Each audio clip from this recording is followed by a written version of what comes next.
Siamo ad Ognina e vediamo la manifestazione legittima di chi cerca delle ragioni per la riqualificazione o contro la riqualificazione. Vorrei chiarire che in quanto titolare della società che è stata assegnataria della concessione, della regolare concessione demaniale, noi non stiamo privatizzando il mare è sempre di tutti, non stiamo privatizzando la piazza è sempre di tutti, la stiamo riqualificando, anzi stiamo cercando di dare una dignità a un posto abbandonato per anni, dove è stato divelto tutti gli arredamenti, dove non esistono i bagni. Il problema è che chi lo occupa abusivamente è convinto che è suo perché è stato lì da qualche tempo. Ora il concetto di pubblico e privato è un attimino, se è pubblico vuol dire che chiunque può arrivare con la propria barca, col proprio SUP e accedere a queste banchine. E allora non è più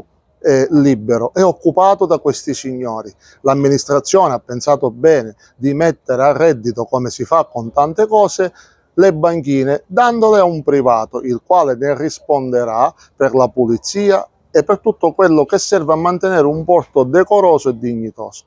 Se questo dovesse essere una preclusione al mare, secondo me non lo è un servizio al mare.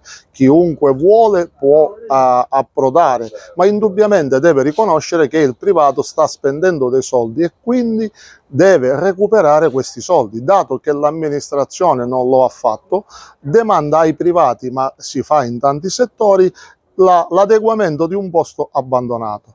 È legittimo protestare, è legittimo dire le proprie ragioni, ma sostenere che un posto è libero quando è palesemente occupato non è la ragione giusta.